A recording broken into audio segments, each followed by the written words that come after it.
the most impressive things about teaching at Richland College is the diversity of our students. And particularly in the past 10 or 15 years, we have such a wealth of international students. So early in the semester, I try to engage those students by finding out something about their country of origin. When students come to my office, I look it up on Google Maps and find out something about where they're from. As a teacher, when we get to know students as people, then we have a chance to talk about the subject. My subject happens to be mathematics. And so then I try to engage the student in with the subject, but first as a person.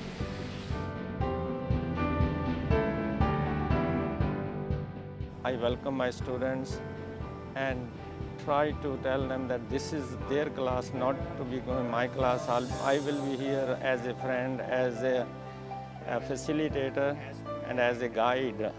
And they have the opportunity to freely ask any question.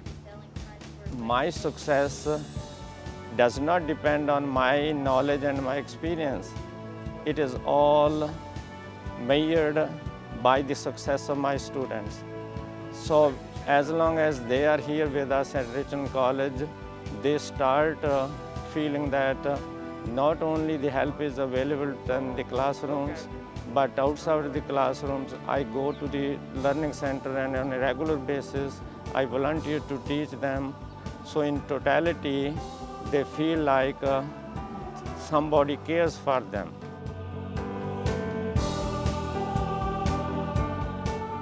Teaching psychology is such an applicable subject, so I'm lucky in that regard that whatever I teach them, they can apply to everyday situations, and they really grasp that. In order to promote success, I really try to show them that I care that they succeed.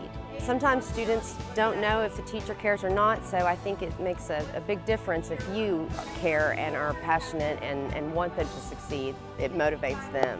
For degree completion, I always stress that you never know what's going to happen in life. So if you can go ahead and get that associate's degree, at least you have something under your belt and then you can further your success. I also try to engage my students. I actually have an extra credit for them to come see me for tutoring. So if they come see me, I have seen students succeed much better if they get the tutoring that they actually need. So I'm always available for them. I make sure a day before the class, I send all the students an email, let them know what the class is about, what textbook we are using, because the first day is very important. They need to get their books, they need to get what they need to do the work. And I give them the ownership of the class. You earn what you work for. So by doing that, I make sure from the beginning, I let them come up with a plan of how do they plan to do in this class, what are their goals. And throughout the semester, they measure those goals, see how well they are doing. If they fall short, we work together to make sure they get back on track. And making sure the students are engaged. And I do that very well, and that is what I've been doing. And I also let them know this is their future, this is their life. They need to make sure they get things in order. By doing that, and I also make sure they know that if they need help, I'm always there for them.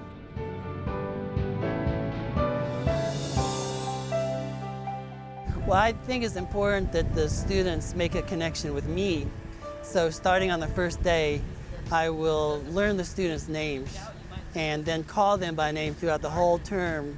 And so that there's that connection every time I address them. They know that I know who they are. I make sure I get to class a little bit early, maybe 10 minutes early, and I just start visiting with students, asking what's going on with them, trying to get a personal connection going, and stay a little bit afterwards so that they know that I'm their friend. If they need help during the semester to help them, I'm there for them after the semester's over if they want to drop me a line. I just met this past couple of weeks twice with a student who needed help with her paper to pass the class.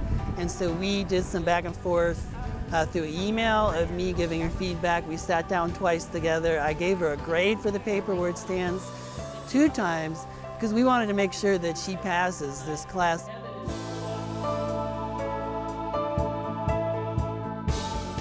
A lot of times you can build that interest because if you show them, that you have respect for them, they'll have a little bit more respect for the classroom, and they may have a little bit more respect for the subject that they're taking.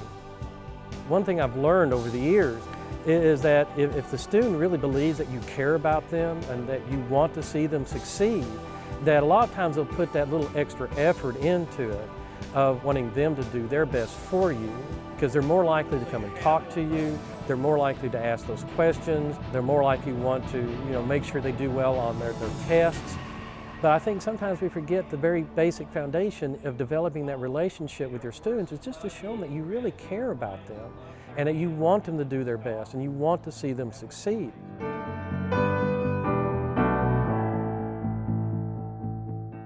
My philosophy is I'm going to address the students as individuals, and I'll do that through relationship. And I have many strategies for doing that. I think the first one is to be patient with the students, realizing that this experience may be new to them. They may be out of school for a while, they may be from a different country. One of the strategies is to provide a safe environment for the students, where they can express themselves, where they're free to take a risk, where they know if correction is necessary, it's not going to be criticism. We go from simple to complex. We gradually build on past knowledge.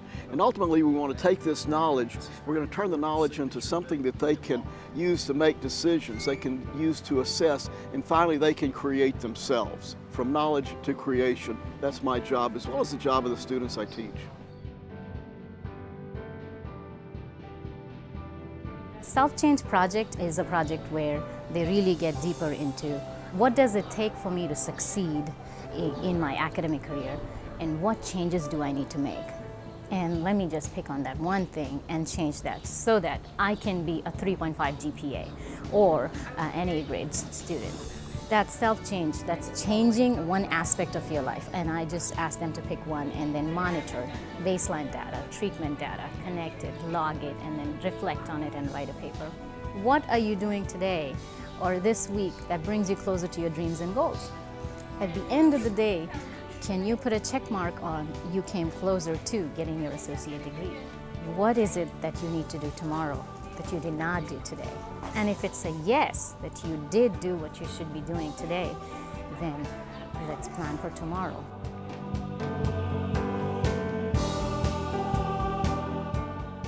Interaction really lets them be a part of not just the class, but the industry itself. It's giving them that hands-on experience and allowing them to relate the task with the ability to do it.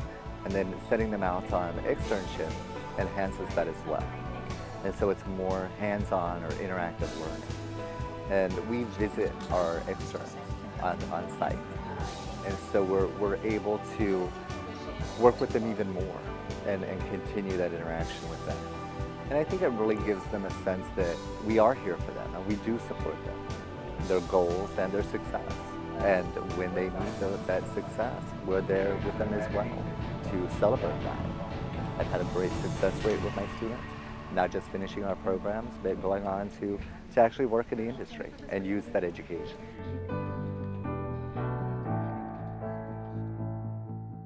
I like to have cooperative learning because when students are in groups together, it's okay for them to make mistakes. They don't feel as threatened, perhaps. I think one of the key things I like to do is to connect what it is that we're doing, try to connect whatever it is that I'm teaching to something that they'll do in the future. So if we're studying about making an outline, I could say, well, do you need this in your future career?